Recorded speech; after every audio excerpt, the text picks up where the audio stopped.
Voilà, donc bonjour à tous. On va parler de stratégie transfusionnelle. Donc pour commencer, j'ai un conflit d'intérêt qui est notable puisqu'il m'arrive de travailler avec LFB Biomédicaments. Ils fabriquent entre autres du fibrinogène. C'est un des producteurs de fibrinogène et c'est un médicament dont on va parler pendant le topo. Donc ça a déjà été énoncé par Bruno Lévy. L'hémorragie, elle se rencontre dans plusieurs disciplines, au premier rang desquelles se trouve la traumatologie. Il faut savoir qu'en traumatologie, l'hémorragie, c'est la première cause de décès, à part égale avec le traumatisme crânien. Et il faut noter que 65% des décès d'hémorragie, ils surviennent dans les 3 premières heures. C'est juste pour signifier l'urgence qu'on a de mettre en place la stratégie transfusionnelle pour faire survivre les patients, le temps de leur donner accès à un geste d'hémostase. C'est fondamental. Donc bien sûr, ça a été cité également l'hémorragie du péripartum. En France, en 2013, l'hémorragie du péripartum reste la première cause de mortalité maternelle. Enfin, le contexte périopératoire et les hémorragies digestives sont aussi pourvoyeuses de situations hémorragiques. Bon, je travaille plus spécifiquement dans un centre de traumatologie, donc je vais plus particulièrement parler de cette situation. Parce que c'est celle que je connais le mieux, et puis la deuxième raison, c'est que c'est la situation la plus complexe qu'on peut rencontrer au niveau des situations hémorragiques. Je vais passer assez vite sur cette diapositive puisque ça a déjà été évoqué précédemment, mais globalement, l'atteinte de la coagulation, le fait que le sang ait des difficultés à coaguler au cours d'une hémorragie, c'est lié principalement aux pertes sanguines. Il y a une perte sèche de facteurs. La dilution, c'est le médecin qui apporte du remplissage et qui dilue les facteurs. Des facteurs externes comme l'hypothermie et l'acidose. Et puis surtout en traumatologie, la baisse de la perfusion tissulaire, l'inflammation et les lésions des tissus, les écrasements, les attritions entraînent de la fibrinolyse de façon trop importante, plus qu'en physiologie classique. On lise tous les caillots une fois qu'on les a formés, mais en traumatologie, on se met à les liser plus fort. Et d'un autre côté, on consomme également les facteurs pour former des caillots un peu partout. Donc tout est là pour consommer les facteurs d'un côté et pour faire saigner de l'autre avec la fibrinolyse.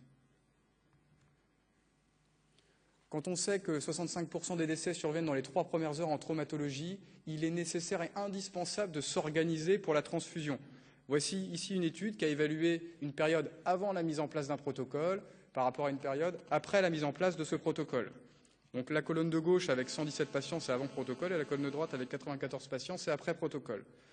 Qu'est-ce que c'était le protocole? C'était la mise à disposition 24 heures sur 24 de packs de transfusion, 10 kg, 4 PFC, 2 unités plaquettaires. Les 4 PFC, ils sont décongelés en permanence. C'est-à-dire qu'il y a quelqu'un, si ce n'est pas utilisé, qui vient les chercher pour les distribuer à quelqu'un d'autre et qui remet des PFC décongelés. C'est à flux tendu comme en économie. Donc c'est un protocole qui est assez dur à mettre en place. Et globalement, ils ont une baisse de mortalité, c'est ce que vous voyez sur la première ligne, une baisse de 17%. Et à la fin, sur les 24 premières heures, ils transfusent moins les patients. C'est bizarre, on dit qu'il faut être agressif et ils transfusent moins.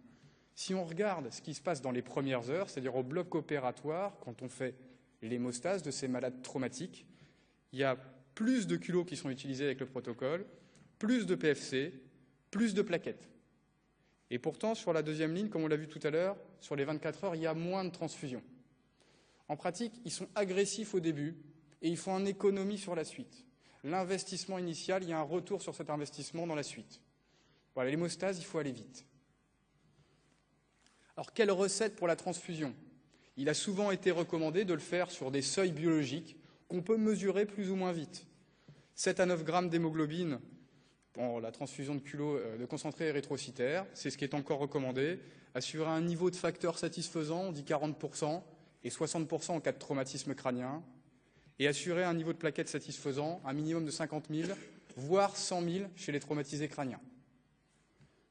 Il y a une notion qui est fondamentale à savoir. C'est la suivante, c'est que quand vous reconstituez du sang avec chacun des éléments, vous prenez une unité de culot globulaire, c'est 1 kg.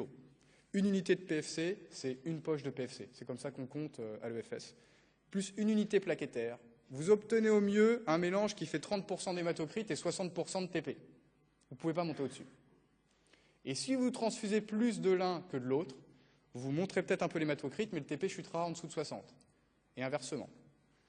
Et donc on comprend bien qu'à une époque, il y a une dizaine d'années, quand sur un choc hémorragique grave, on transfusait d'abord 3 kg, puis 3 kg plus 3 PFC. En général, les 3 PFC n'étaient pas décongelés tout de suite. Donc le patient, il en recevait 3 plus 3, c'est-à-dire 6 kg avant tout facteur. Vous imaginez ce que ça pouvait faire sur cet équilibre qu'on vient de décrire. Ce n'est pas 60% de TP qu'on a quand on fait ça, c'est on descend à 20% de TP. Donc, les gens se sont posé la question, mais quel ratio il faut utiliser de facteurs par rapport au culot globulaire? On prend en pratique combien de PFC pour combien de kilos globulaires? La même question pour les plaquettes. Combien de plaquettes pour combien de kilos globulaires? Les réponses, elles sont venues d'études qui sont plus ou moins bien faites. Ce sont toutes des études rétrospectives. On reprend ce qui s'est passé. On n'a pas étudié ça prospectivement, on n'a pas randomisé. Ce sont toutes des études de traumatologie à 95%. Il y a un peu de chirurgie lourde. Et elles concernent toutes des patients massivement transfusés. Massivement transfusés, le plus souvent, c'est plus de 10 kilos dans les 24 premières heures. Donc un saignement massif. Quand on a poolé toutes ces études, ce qui en ressort dans les recommandations de la SFAR, SRLS, SFMU qui viennent de sortir récemment, tout comme dans les recommandations européennes des autres sociétés savantes, c'est que le ratio de PFC sur kilo globulaire qu'il faut utiliser, c'est le premier encadré rouge, est entre 1 pour 2 et 1 pour 1. Être agressif d'emblée pour corriger les facteurs en pratique. Et quand faut-il débuter la transfusion de plasma dans la prise en charge du choc hémorragique? Il est recommandé de le débuter rapidement, idéalement en même temps que les culots. En ce qui concerne les plaquettes, dans les études, il fallait faire une unité plaquettaire pour 1 kilo globulaire. Mais vous savez bien que le FS, elle le donne par pool de 6 à 8 unités. On ne peut pas commander une unité ou deux, c'est pas comme les croissants, on ne fait pas pareil. Et donc, il est recommandé de le faire relativement tôt, c'est-à-dire dès le deuxième tour de transfusion, dès la deuxième commande de produits sanguins labiles, et puis attendre la troisième commande comme on le faisait avant, pour qu'elle soit apportée précocement. À quel seuil? On l'avait dit, 50 000 par millimètre cube hors trauma crânien et jusqu'à 100 000 par millimètre cube d'objectif pour un traumatisme crânien grave. Alors le ratio du nombre de PFC sur le nombre de kilos globulaires, il n'est pas si clair que ça. Là, vous avez une étude sur 133 patients transfusés massivement sur une durée de 5 ans. Vous voyez bien sur les 5 colonnes qui figurent à droite que quand on transfuse 1 pour 5, c'est pas assez, ou 1 pour 4, le taux de mortalité est élevé. Petit à petit, quand on arrive vers 1 pour 2, c'est là que la mortalité est la plus faible. Et quand on transfuse en 1 pour 1, vous voyez que la mortalité remonte un peu. Donc on sent bien que le taux optimal, il est entre 1 pour 2 et 1 pour 1, et que, voilà, on peut faire systématique, décider 1 pour 2 ou 1 pour 1, mais on a l'impression qu'il faudrait adapter à chaque patient, et ça peut-être que les mesures biologiques de l'hémostase délocalisée, elles pourraient nous aider pour définir individuellement quel est le meilleur pour chaque patient. Plutôt 1 pour 2 ou plutôt 1 pour 1. Alors on a parlé du fait que tous ces schémas s'appliquent chez les patients transfusés massifs, en tout cas c'était ceux qui étaient concernés dans les études, plus de 10 kg par 24 heures, et donc ce n'est pas marqué sur la tête du patient quand il arrive ou quand il est annoncé qu'il va avoir 10 kg dans les 24 premières heures. Donc il faut s'aider, et c'est le jugement clinique qui va nous aider. Voilà, il y a des états de choc hémorragique qui sont évidents, un fracas de bassin ouvert avec un saignement extériorisé, il est évident que ça va aboutir à une transfusion massive. On peut s'aider de scores de transfusion massive. Je vous en ai mis les acronymes, le TASH, le PWH ou l'ABC. Ce qu'il faut retenir de ces scores, c'est qu'ils intègrent tous les mêmes éléments. Une hémodynamique, plus la pression artérielle est basse, plus on a de points, plus la fréquence cardiaque est élevée, plus on a de points. Les lésions tissulaires, un fracas de bassin, c'est plus grave qu'une fracture de poignet. Et la gazométrie à l'arrivée, c'est le niveau d'acidose ou la profondeur du bas excess qui vous signe une baisse importante de la perfusion des tissus, qui compte des points dans tous ces calculs de score pour vous permettre de pronostiquer va-t-il être transfusé massivement, oui ou non. Globalement, ces scores, ils formalisent, et de façon écrite, ce qu'on pense cliniquement. Voilà. Et après, il y a quelque chose d'autre qui pourrait nous aider, c'est la mise en évidence biologique de la coagulopathie. Si la coagulopathie elle est intense d'emblée, on sait que ça va être une transfusion massive. Pour soi, il y a soit la biologie standard. Personnellement, chez nous, même en tant que centre de traumatologie, c'est 1h30 à 2 heures, donc c'est trop tard. Ou la biologie délocalisée. Il y a des petits appareils qui vous permettent de mesurer le TP, ou alors la thromboélastographie. Je voudrais vous en parler un petit peu. C'est quoi la thromboélastographie? Vous voyez ici, dans la cuve qui est à gauche, on dépose du sang. Il y a une petite palette qui tourne. Quand le sang coagule, il freine la palette qui tourne.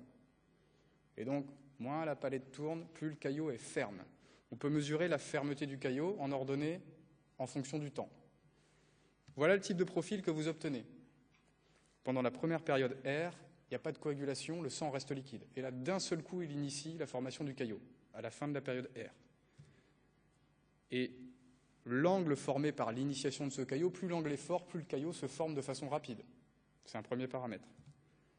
Vous avez la fermeté maximale du caillot, sa dureté, l'amplitude maximale. Et vous avez, vous savez, cette lyse physiologique, cette fibrinolyse qui, au cours du temps, commence à s'installer pour liser le caillot. Ça vous permet de mesurer en temps réel la capacité qu'a le sang de faire du caillot, de faire de l'hémostase. On va prendre deux exemples. La situation 1, c'est un piéton qui est renversé par une voiture. Il a un trauma crânien grave, Glasgow 5. Il a surtout un fracas facial. Il n'a pas d'autres lésions évidentes, mais un gros saignement buccal. Il est rempli de 2 litres de cristalloïdes en préhospitalier, c'est déjà une certaine quantité. Et il est mis sous noradrénaline à 3,5 mg/h pour avoir une PAM, plutôt à 80 parce que c'est un traumatisé crânien grave. Avoir de la noradrénaline en préhospitalier, c'est grave. Et il arrive, en salle de déchocage, il a 10,5 g à l'hémoQ. Ça ne fait pas si bas que ça, quand même, quand on pense à un choc hémorragique. Je vous montre 2 tracés. Celui qui est à gauche, c'est un tracé qui sert à étudier le fibrinogène spécifiquement. Et celui qui est à droite sert à étudier l'hémostase dans son ensemble. J'ai renforcé le tracé du patient en blanc, le voilà. Et je vous mets en orange un tracé normal. L'initiation, elle est tardive. Le maximum de fermeté, il n'y a pas de fermeté. Ça n'existe quasiment pas. Le fibrinogène calculé, c'est 0,1. La norme, c'est 2. Il n'y a plus de fibrinogène circulant dans le patient. Voici le tracé de la coagulation générale. Initiation tardive, maximum de fermeté, très abaissé. Voici le tracé qu'il devrait avoir en temps normal. Il n'y a plus de facteurs circulants dans ce patient. Chez lui, c'est transfusion massive d'emblée, c'est le protocole, c'est plan hors sec. Une situation, deuxième, un AVP moto chez un patient qui a, après cet AVP, une douleur costale simple. Il est déposé aux urgences de proximité parce qu'il est stable hémodynamiquement. Il fait un état de choc à H5 sur un hémothorax à droite, plus une fracture du rachis. Il est drainé d'1,5 litre de sang d'emblée avec un drain qui entretient, on voit bien qu'il y a un saignement entretenu. Il est intubé, il est transfusé de 2 kg globulaires en préhospitalier et reçoit 1 mg/h de noradrénaline. À l'hémoQ, à l'arrivée, à H7, dans le trauma center, il a 10 grammes, après 2 kg de transfusion. Voici le tracé du patient. Je le renforce en blanc, toujours le fibrinogène à gauche. Je n'ai pas mis la norme en orange parce qu'il est normal, ce tracé. Il a 5 grammes de fibrinogène. Et à droite, le tracé est normal. Chez lui, on commande des produits sanguins qu'on met en réserve. On ne les fait même pas descendre. Ce n'est pas la même chose. Ces 2 cas me permettent d'introduire la notion du fait que le fibrinogène, c'est un facteur qui est important. 1, il chute précocement en cas de choc hémorragique. C'est le premier à chuter. 2, c'est un facteur fondamental de l'hémostase. Tous les autres facteurs vont s'agglutiner sur lui. Donc si lui, il n'est pas là, même si les autres sont présents, l'hémostase fonctionnera moins bien. Dans une étude qui a été faite par des Anglais, le centre londonien, sur plus de 1000 patients, il y a 20% des patients qui arrivent avec un fibrinogène inférieur à 2 grammes. Et quand on regarde la répartition de la mortalité en ordonnée en fonction du taux de fibrinogène en abscisse, on se rend compte qu'au-dessus de 2,3 g, cette courbe verte ici a une pente qui n'est pas significativement différente de 0, c'est-à-dire que ce n'est pas associé à la mortalité. Et en dessous de 2,3 g, plus on baisse, plus fortement on est associé à la mortalité. Et tout ça, même en éliminant les facteurs ici présents, la gravité des lésions, l'âge, le bas excess ou l'INR, qui est un autre moyen de mesurer l'hémostase. Donc il y a un premier argument pour dire que dès que ça baisse, c'est fortement associé à la mortalité. Le deuxième argument, il vient d'études expérimentales. On maltraite parfois les animaux, sous couvert d'un comité d'éthique pour démontrer certaines choses. Les animaux qui sont endormis, ici c'est le cochon, et vous voyez, on mesure en ordonnée l'amplitude maximale du caillot. C'est ce que je vous ai montré sur les tracés tout à l'heure. De base, l'amplitude est normale. On soustrait 65% de la masse sanguine du cochon. L'amplitude est toujours normale. Ce n'est pas bizarre, c'est que dans les 35% restants, la proportion de facteurs et de culoglobulaires, elle est la même. Donc ça coagule normalement. On remplace les 65% de sang par du solide de remplissage, des liquides. On crée une dilution et là, vous voyez, la fermeté du caillot chute. On transfuse du fibrinogène chez la moitié d'entre eux et on fait placebo chez l'autre moitié. Avec le fibrinogène, on corrige la fermeté du caillot. Et 1 heure après, la fermeté reste corrigée. Argument expérimental pour dire que le fibrinogène a un rôle important. Bon, le dernier argument, c'est un argument clinique. Je ne sais pas si vous étiez au courant, une poche de PFC, 250 ml environ, c'est 500 mg de fibrinogène, 0,5 g. 0,5 g. Sur une masse sanguine de 5 litres, un PFC apporte donc 0,1 g par litre. Mon patient qui partait de 0,1, si je veux déjà passer au-dessus de 1 g, il faut 10 PFC. Alors, le temps d'avoir les 10 PFC, avec le volume que ça implique, ça va être compliqué. La deuxième chose, c'est qu'en plus, il y a un temps de décongélation. Voilà. Donc, le fait qu'il soit associé fortement à la mortalité, le fait qu'expérimentalement, ça corrige bien l'hémostase d'en passer quand le fibrinogène est bas, et cet argument clinique, ça a poussé aux recommandations suivantes. L'administration de concentré de fibrinogène, elle est probablement recommandée, c'est un grade 2, on dit probablement parce que la littérature n'est pas assez franche pour dire on est sûr que, mais c'est recommandé d'en passer en cas d'hypofibrinogénémie inférieure à 1,5 ou en cas de déficit mis en évidence à la thromboélastographie, ce sont les tracés que je vous ai montrés tout à l'heure. Tout le monde n'a pas de thromboélastographe. Tout le monde n'a pas une biologie standard qui va vous mesurer le taux en 20 minutes. Je vous le dis, chez nous, c'est 2 heures. Et donc, pareil que pour la transfusion massive, c'est parfois clinique de se dire un état de choc hémorragique évident, fracas de bassin ouvert, eh bien, il faudra passer du fibrinogène précocement. Certains éléments peuvent vous aider. Arriver à moins de 8 grammes par décilitre en polytraumatologie, c'est en général très grave. La plupart des chocs hémorragiques arrivent à 10 grammes. Et en dessous de 8 grammes, c'est que c'est la catastrophe. Et quand le bas excès est très bas, que l'hypoperfusion tissulaire est importante, vous voyez dans cette étude, dans 63% des cas, le fibrinogène est inférieur à 1,5.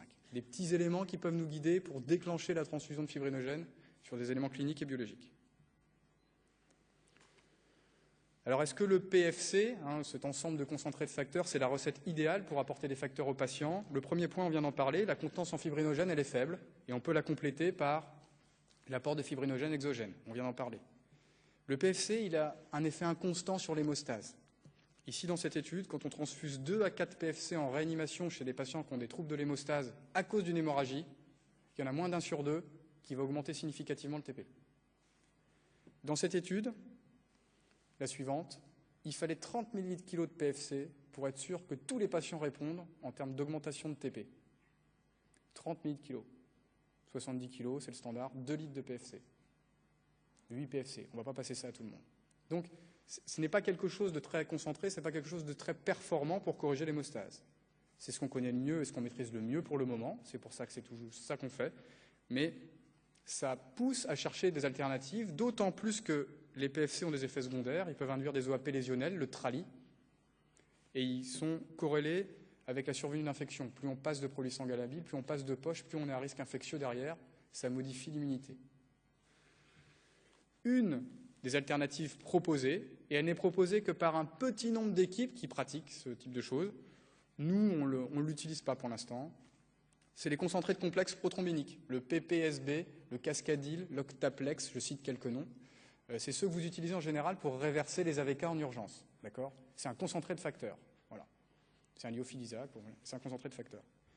Et donc l'équipe autrichienne qui utilise le plus les concentrés de complexes prothrombiniques en les administrant sur des données thromboélastographiques, que je vous montre ici, c'est comparé à une équipe allemande, un registre allemand de traumatologie avec 600 patients qui, elles, n'utilisent pas les concentrés de complexes prothrombiniques, mais utilisent bien que les PFC.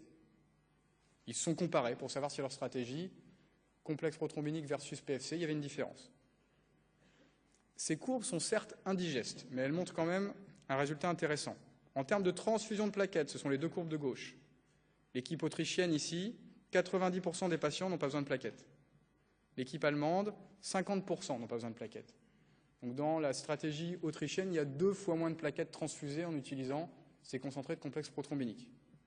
Quand on regarde le nombre de culots transfusés, dans l'équipe autrichienne, 30% des patients ne sont pas transfusés, versus 3% dans l'équipe allemande. Donc il y a une économie de transfusion de culots globulaires chez ceux qui utilisent les concentrés de complexes prothrombiniques.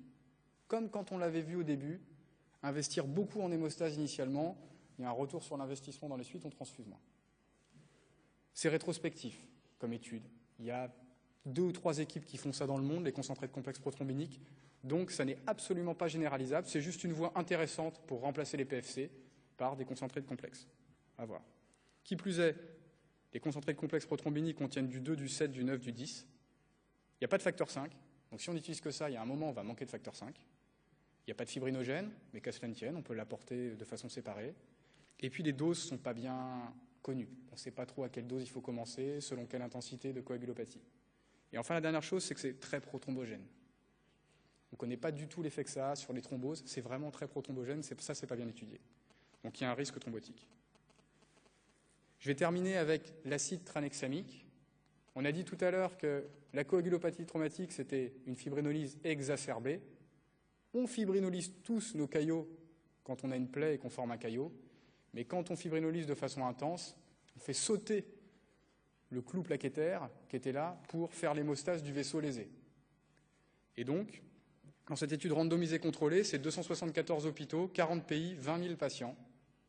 10 000 avaient le placebo, 10 000 avaient l'hexacil.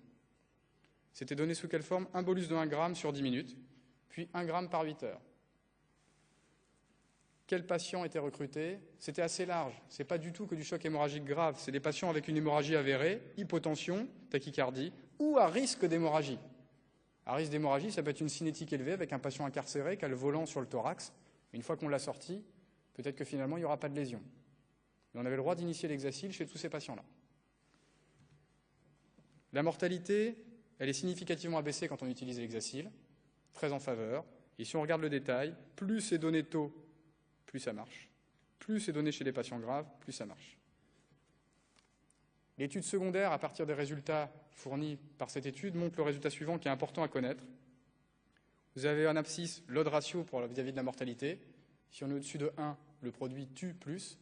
Si on est en dessous de 1, il y a un bénéfice en termes de survie. En abscisse, vous voyez, si on donne l'hexacil entre 0 et 3 heures, on est à gauche du 1, survie. C'est le résultat principal de l'étude. Si vous le donnez après 3 heures, il y a un risque de mortalité surélevé. Il n'y a pas beaucoup de médicaments. Quand on le donne à un moment, ça marche. Quand je le donne plus tard, ça ne marche plus et je tue. Mais en tout cas, dans les recommandations, oui, il faut donner de l'hexacil en cas de choc hémorragique en traumatologie. Oui, il faut le donner dans les 3 premières heures. Et ils se sont lancés en disant qu'il faut probablement l'administrer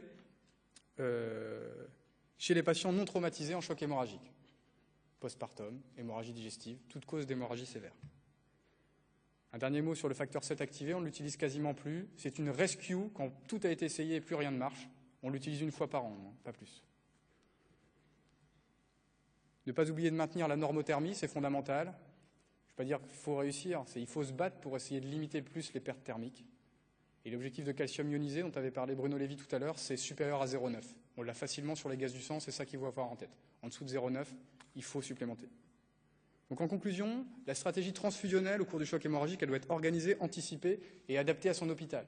C'est pas pareil quand l'EFS est à côté de la salle de déchocage que quand elle n'est pas dans le même bâtiment. Le ratio PFC sur colo globulaire, c'est entre 1 pour 2 et 1 pour 1. Peut-être la biologie délocalisée va nous aider à préciser pour chacun le taux le plus optimal. Il faut apporter précocement des concentrés plaquettaires, plus tôt que ce qu'on faisait avant. Et il y a une place pour l'administration de fibrinogènes, surtout la phase aiguë, le temps que les PFC soient décongelés, particulièrement chez les malades graves. Les concentrés de complexe prothrombinique, c'est une alternative intéressante au PFC, mais il y a vraiment du travail pour démontrer leur intérêt. Et la l'acide tranexamique, ce n'est pas discutable, c'est recommandé dans les 3 premières heures, pas après. Des questions, il y en a beaucoup. Il n'y a aucune démonstration formelle de tous ces concepts, hormis l'acide tranexamique. Il y a des grosses études randomisées en cours sur le ratio de PFC globulaire. Il y a des grosses études en cours pour l'apport de fibrinogène. Et il y a des études en cours pour les concentrés de complexe prothrombinique. Résultat, dans 2 à 5 ans. Et hors traumatologie, est-ce qu'on peut généraliser ce qu'on a vu sur la traumatologie? Pour l'instant, oui, mais il y a probablement des spécificités. L'hémorragie digestive, ce n'est pas la traumatologie non plus. Mais pour l'instant, on généralise. Je vous remercie de votre attention.